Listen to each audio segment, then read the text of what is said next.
اللهم صل على محمد وآل محمد. اللهم صل على محمد وآل محمد. بسم الله الرحمن الرحيم.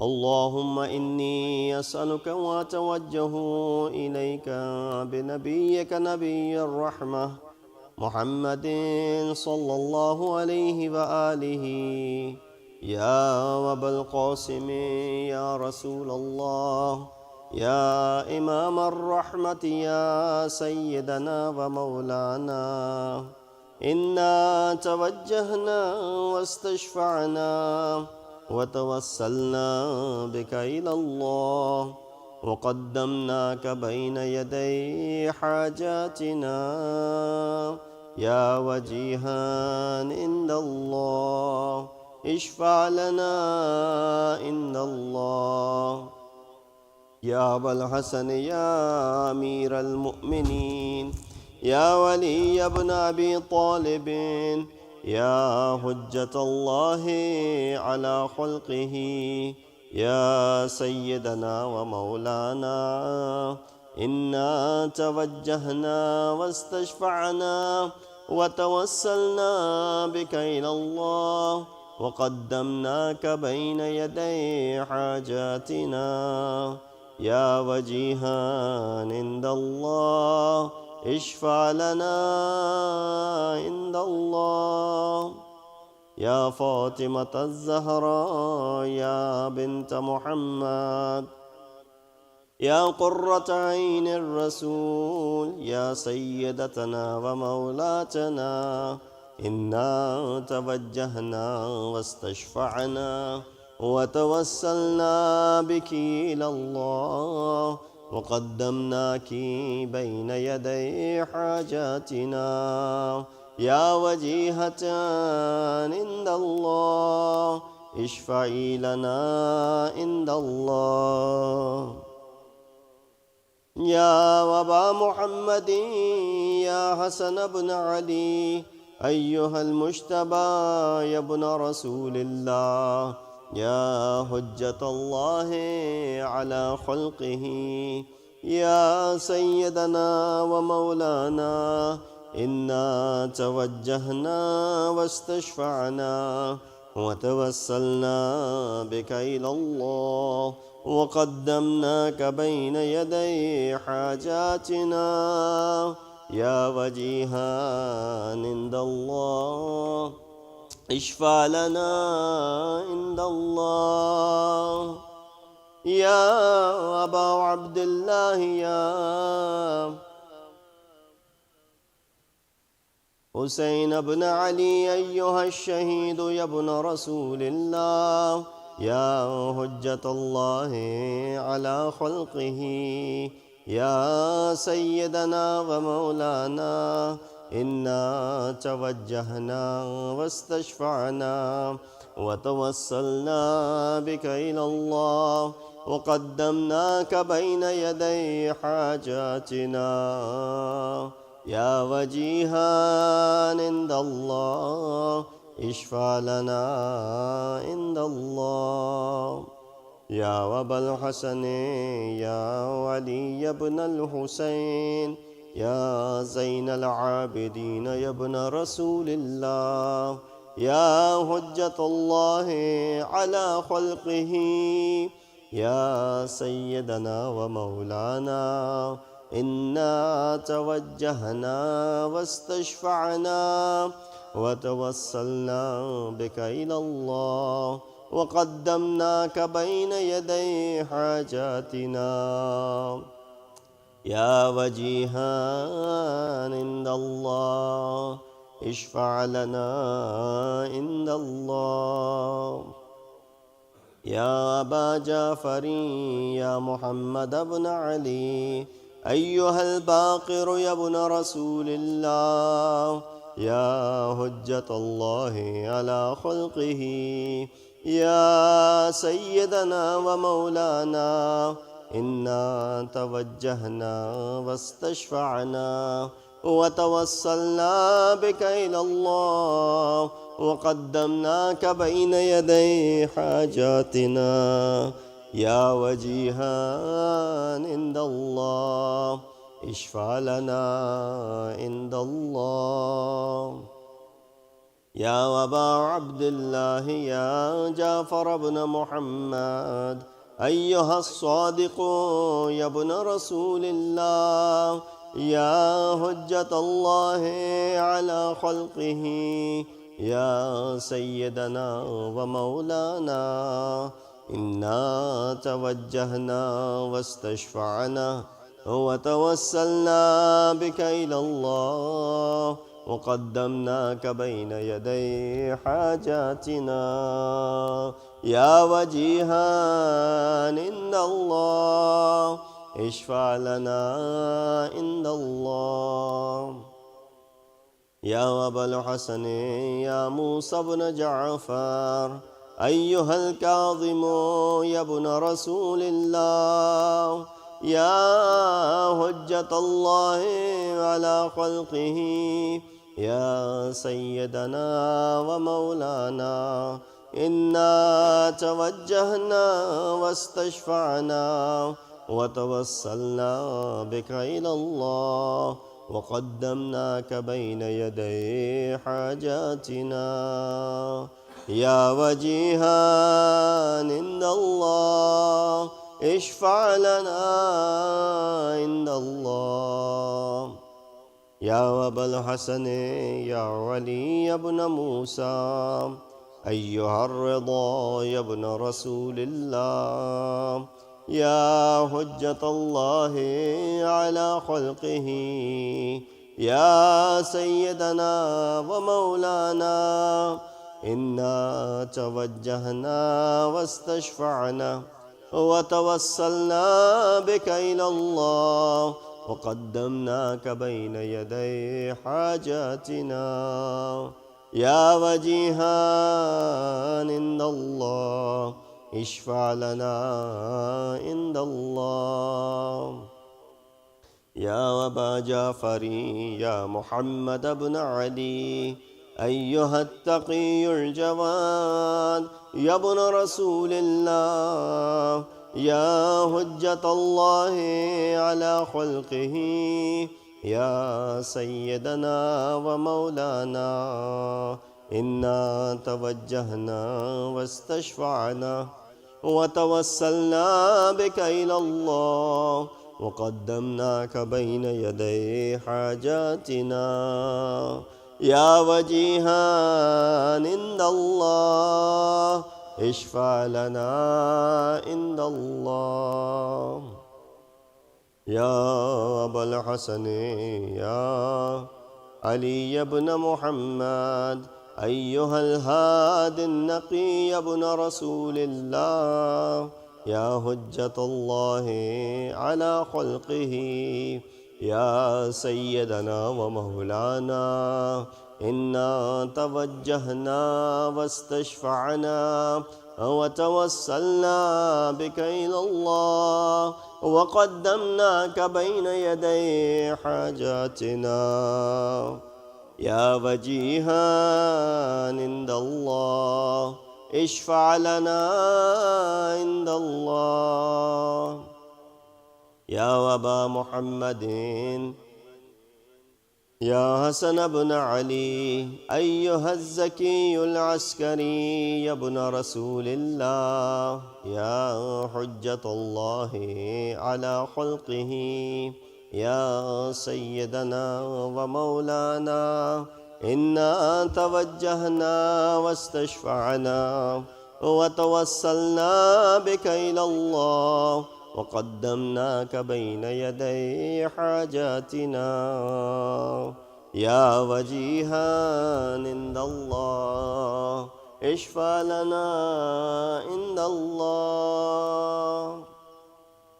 يا وصي الحسن والخلف الحجة أيها القائم المنتظر المهدي يا ابن رسول الله يا حجة الله على خلقه يا سيدنا ومولانا إنا توجهنا واستشفعنا وتوسلنا بك إلى الله وقدمناك بين يدي حاجاتنا يا وجيها عند الله اشفع لنا عند الله.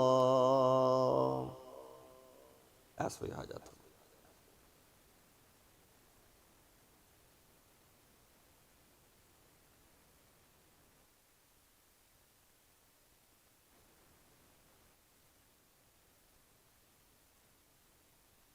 يا سادتي وموالي إني توجهت بكم أئمتي وعدتي ليوم فقري وحاجتي إلى الله وتوسلت بكم إلى الله واستشفعت بكم إلى الله فاشفعوا لي عند الله واستنقذوني من ذنوبي عند الله فإنكم وسيلتي إلى الله وبحبكم وبقربكم أرجو نجاة من الله فكونوا عند الله رجائي يا سادتي يا أولياء الله صلى الله عليهم أجمعين ولعن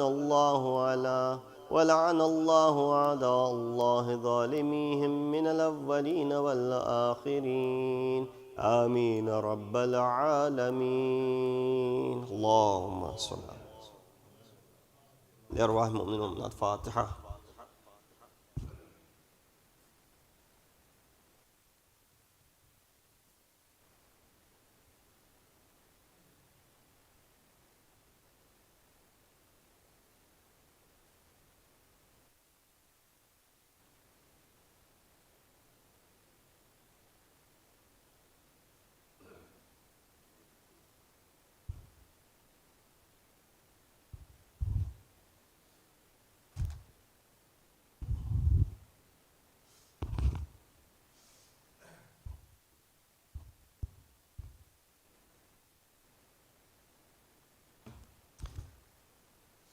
أعوذ بالله من الشيطان الرجيم. بسم الله الرحمن الرحيم. الحمد لله رب العالمين. الصلاة والسلام على أشرف الأنبياء والمرسلين خاتم النبيين بالقاسم محمد اللهم صل على محمد وأهل بيته الطيبين الطاهرين المعصومين الذين أذهب الله عنهم الرجس وطهرهم تطهيرا. اللهم أما بعد فقد قال الله تبارك وتعالى وقوله الحق وهو أصدق القائلين. بسم الله الرحمن الرحيم. يا أيها النبي إنا أرسلناك شاهدا ومبشرا ونظيرا وداعيا إلى الله بإذنه وسراجا منيرا. صدق الله العلي العظيم. صلوات على محمد وآل محمد. السلام عليكم ورحمة الله وبركاته. Our first Tuesday night program after the holy month of Ramadan. And you know, these days as we go through post-Ramadan, the month of Shawwal, there are riwayat that mention that bidding farewell to the month of fasting is only appropriate that we fast a few days in the month of Shawwal. Of course, the first day of Shawwal, it is haram to fast, but after that, when you bid farewell to someone, you walk along a few steps with them. And what is the proper way and the most adequate way of bidding farewell to the month of Ramadan, riwayat mention, is to walk a few steps with the month of Ramadan. It was the month of fasting. It was the month when we deprived ourselves from eating and drinking throughout the day. Therefore, after Eid is over and the festivities of the Eid are over, fast a couple of days in order to properly bid farewell to the month. Riwayat mentioned about 6 days in the entire month of Shawwal is recommended for one to go ahead and fast. Also, these are days when you get these sort of posts. We live in a social media generation. where funny things are shared, and one of the funny things that I saw was that how is it that Muslims, after seeing a moon, they fill up the masajid, and then after seeing another moon, they empty the masajid. So the first moon that we saw was the month of Ramadan. After we saw the moon of month of Ramadan, we filled up the masjid for the next 30 days. And then as soon as we saw the moon of the month of Shawwal, there you go, the masajid are emptied with the same enthusiasm. But those who are, we hear this as well, that you are guest of Allah subhanahu wa ta'ala. In this month, you are dayfullah in the month of Ramadan. So, dayf, they came, the guests, they come, they stay for a while, and then they leave. But the family stays. So if you consider yourself to be the family of Allah subhanahu wa ta'ala, then you will not abandon the houses of worship. But if you were, yes, the guests of Allah subhanahu wa ta'ala for 30 days, you came, you enjoyed your feast, being the mehman of Allah subhanahu wa ta'ala, and of course the guests have to go back to their homes, so you left accordingly. But if you are the family of Allah subhanahu wa ta'ala, that means that you continue to come and you continue to benefit from the blessings of the mosque. If you remember, in the month of Ramadan, we were doing the tafsir of Surah Ahzab. Unfortunately, I was not able to finish the tafsir. I got to ayat number 44, and that's when we had to pause because we ran out of time. But that's what I thought, that inshallah on these Tuesday night sessions for the next 4 or 5 sessions, I will continue doing the tafsir of Surah Al-Ahzab so that we can finish this surah inshallah in its entirety. I know it will not be appropriate, or it will not be correct to ask if you remember what was the last discussion on it. Last discussion on this chapter 33 of verse 41 to 44 was in regards to the dhikr of Allah subhanahu wa ta'ala and the remembrance of Allah subhanahu wa ta'ala. Sabbihuhu bukratan wa asila. And we talked in a variety of ways as to what does it mean to do the dhikr of Allah, and who are considered to be dhakireen of Allah subhanahu wa ta'ala. And similarly, ayat number 44, which discussed tahiyyatuhum yawma yalqawnahu, that they will meet Allah subhanahu wa ta'ala, and what does it mean to be able to meet Allah subhanahu wa ta'ala, and sending salutations onto them. All that was something which we had already discussed. There were 3 meanings that was given as far as the mulaqat is done. One of the days we were reciting the surah and the word talaq came. In Quran you have 2 words, talaq with a ta, and za, and talaq with a ta, right? Ta and ta, alif ba ta tha. So that ta. The beauty of this language is that one word changes the meaning. Talaq means separation. We all know that. When 2 people divorce, they are separated.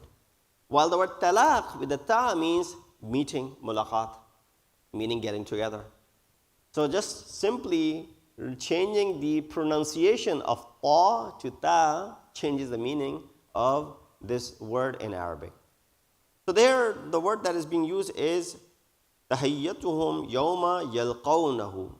Yalqawna from liqa, salamun wa adda lahum ajran karima. The word tahiyyat comes from hayat, which means to pray, the health and the safety and life of others. And the meaning of yawma yalqawnahu is the day of meeting. So Qayamat is called with many names. It's called Yawmuddin, it's called Yawmul Hasrat, it's called Yawmut Taghabun, it's called Yawmun, Yawmu Yalqawnahu, the day of mulaqat. So there are a variety of names that are given to the day of judgment. The day of meeting is the day of resurrection. When the veils are removed, a person reaches the position of inner intuition, that they are able to have this observation, mushahida qalbi, right? They're able to see the reality with their hearts, right? We see things through our eyes in this world, but there are many things that we are unable to see with our eyes. Our eyes even sometimes mislead us. We see mirage, we get close to it, there's nothing there. We thought mirage, it was water, but the eyes were misleading. Similarly, therefore, we can understand this eyesight of ours is not the perfect mechanism to witness many things. In fact, Allah subhanahu wa ta'ala has bestowed better eyes to some animals, especially some birds, than human beings. They are able to see far across than us humans can. So many of the senses that are in animals are better than in human beings. So we shouldn't be taking pride that we are, of course, ashraful makhluqat, the best of the creation. But many of our organs are not the best in comparison to other animals. So therefore, mushahide qalbi, meaning this inner intuition when you observe things through your heart. Remember the qawl of Amirul Mu'mineen when he was asked that, have you seen your Rabb? Imam responded by saying, I don't worship the Rabb that I haven't seen. And so the questioner asked, how did you see your Rabb? He said, Allah cannot be seen with mushahidatul uyun, with your eyes. But Allah can be seen with mushahidatul qulub, or yaqeen, with your heart. You and I have not seen Allah subhanahu wa ta'ala with our eyes, nor are we capable of seeing Him. But we believe in Him. Therefore, believing is as if we have seen. This also brings to and ties into the masala of moon sighting. You and I did not see it, but we heard, the mushahidat or the shahadat of certain individuals who saw it. So them seeing brings what? Yaqeen to us, and therefore we go ahead and follow, their observation or lack of observation. So here we see this mushahada qalbi is needed. Eyes will be locked down, they will be sealed, you won't be able to see anything, but you'll be able to witness and observe through this inner intuition. This can have three meanings. Number one, that Allah will Himself receive them. Yawma yalqawnahu, Allah will come for their reception. When you go to a big event or a big party where you're invited, the guests, as a guest, the host is expecting you. They're standing right by the door. So you might have seen at the weddings, usually the hosts are waiting to receive the people. This is an honor given to those who are arriving as the dear guests. So that Allah will Himself receive them? Not really. Allah subhanahu wa ta'ala, وَجَاءَ رَبُّكَ وَالْمَلَكُ صَفًّا صَفًّا, that Allah will come. I says, no, Allah will not come. The amr of Allah subhanahu wa ta'ala will come. You and I are not that important yet that Allah subhanahu wa ta'ala will be receiving us. And not that we are not that important, that it is impossible to imagine that Allah is the receivers on the receiving end. Now, peace be upon you, as has been stated in Surah Yasin 58, Salamun qawlan mir Rabbir Rahim. They have been greeted with peace from the merciful Lord. Now, you may be greeted with Allah subhanahu wa ta'ala's command or His greetings that He says, Salamun, peace be unto you. That is a possibility. But to have Allah receive you, that is not. Number two, the angels will greet this person. As stated in Surah Nahl, Salamun alaykum, udkhulul jannata bima kuntum ta'malun. They say to them, the angels, peace be to you, enter paradise because what you used to do. So compensation is being given to you through paradise for the actions that you had performed in this life, good actions. Now who is receiving you? The angels are receiving you, and they're the ones greeting you. This makes sense. We can be received by the angels. Number three, they will greet one another among themselves. As stated in Surah Yunus, ayat number 10, وَتَحِيَّتُهُمْ فِيهَا سَلَامٌ وَآخِرُ دَعْوَاهُمْ أَنِ الْحَمْدُ لِلَّهِ رَبِّ الْعَالَمِينَ. And their greeting therein will be peace, and their concluding call. So they will be greeting one another. So these are, different greetings that are mentioned under this ayat. One, Allah subhanahu wa ta'ala will greet. Number two, the angels will greet. Number three, both will be greeting one another, and all of these could be a possibility. Ayat number 45 that I recited for you says, O Prophet, indeed we have sent you as a witness, as a bearer of good news, and a warner and a summoner to Allah, by His permission as a radiant lamp. Ya ayyuhan nabi, inna arsalnaka shahidan. Look at all the sifat that Allah uses for Rasulullah. O Rasul, indeed we sent you as who? Shahidan, a witness. Mubashiran, the one who gives glad tidings. Nadhiran, the one who warns people. Da'iyan ilallahi bi'idhnihi, the one who will guide people or to summon people toward Allah subhanahu wa ta'ala with His permission. Sirajan munira, like a radiant lamp. At the dark night, if it's not for the street lights, if it's not for, if your car's headlight is not working, imagine, you're driving on a road at night time and there aren't any street lamps. Turn off nowadays I think the cars won't even turn them off because it's just, the new cars, you can't even turn them off. But if you have an older car, turn off the headlights for 1 second, you see how pitch dark it is. And of course, turn it back on because you don't want to get into an accident. But you see that it's dark and you can't see even a foot ahead of you, let alone driving down this alley and this road. So Rasulullah is being mentioned as what? A radiant lamp. Now, of course, this radiant lamp is not to provide the physical illumination. Rather, Rasulullah is sent to do what? To illuminate the hearts of mankind.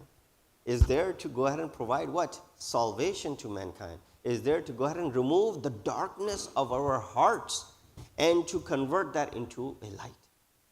Many a time I've given this example, and sorry for repeating it, that this hall of ours,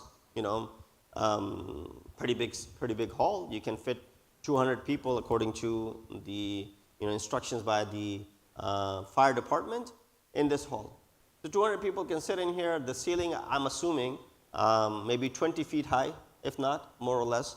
The walls, for example, would be 40 by, 40.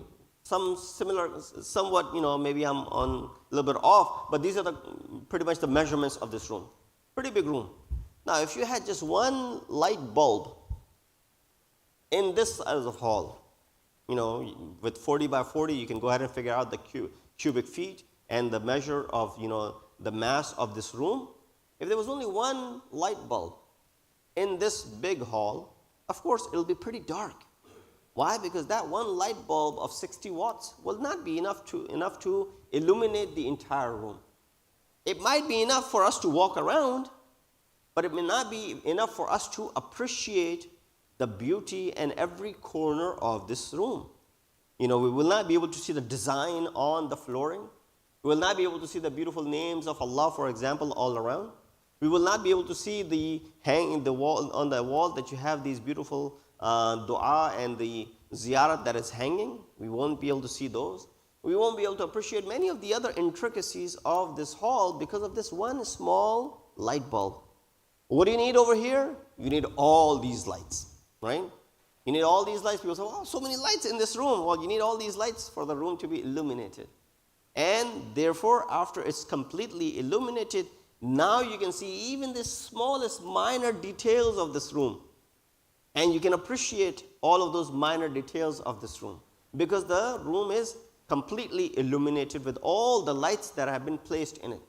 And that is the reason hall of this size has, you name it, 5 here, 5 there, 20, 40, I'd say about, 45 light bulbs, about 45, 46, and then you have the chandelier in the middle. So all of these 45, 46 light bulbs and the chandelier is the one that illuminates this room. Where am I getting with this? You have this light to go ahead and illuminate this room so you can see every single corner and appreciate every single intricacies of this. Now, if you turn down the lights, as we do at night time, you won't be able to see it. Human hearts are the same way. Our heart is in darkness, and you don't need a physical light to go ahead and illuminate it. Our graves will be dark as well, physically dark. You don't go ahead and bury a person with a light bulb. That your grave will remain illuminated. What illumination is needed over there is the one that Prophet has brought over here. When Prophet is referred to as what? Sirajan munira.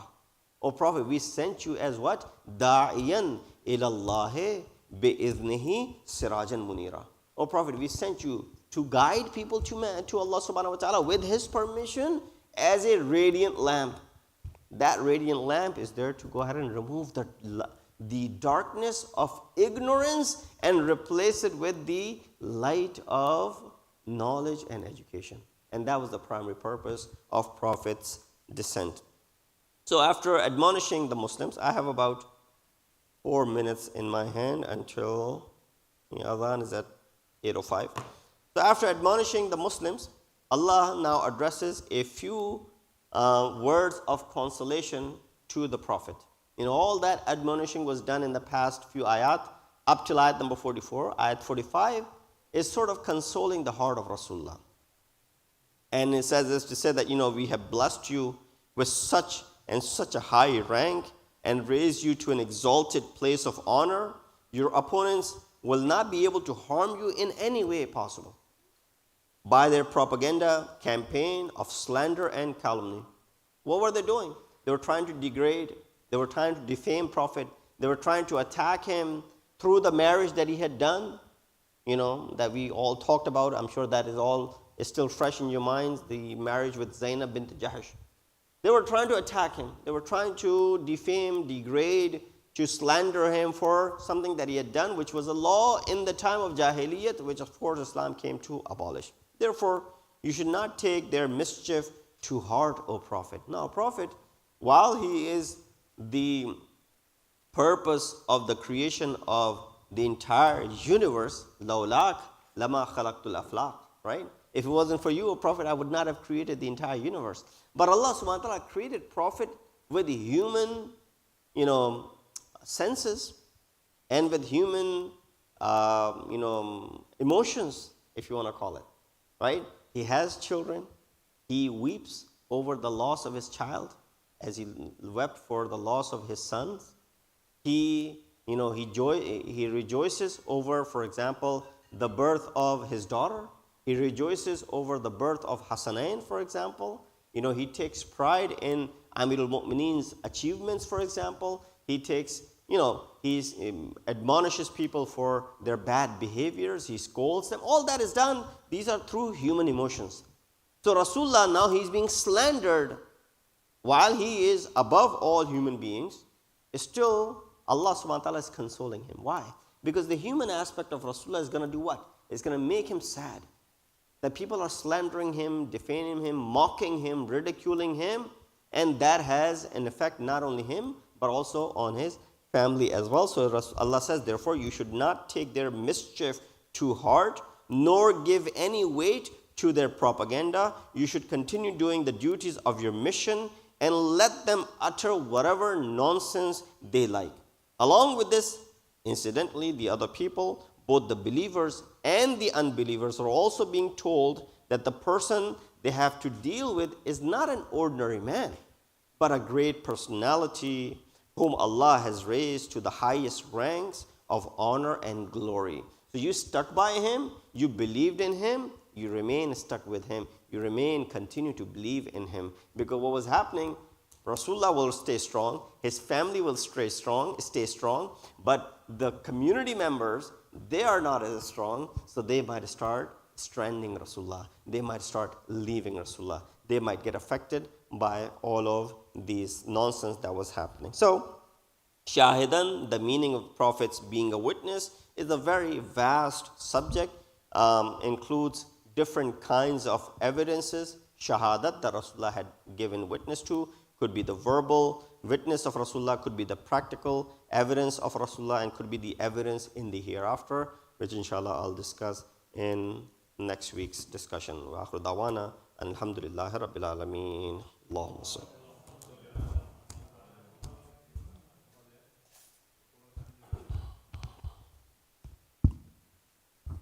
Sit down, son.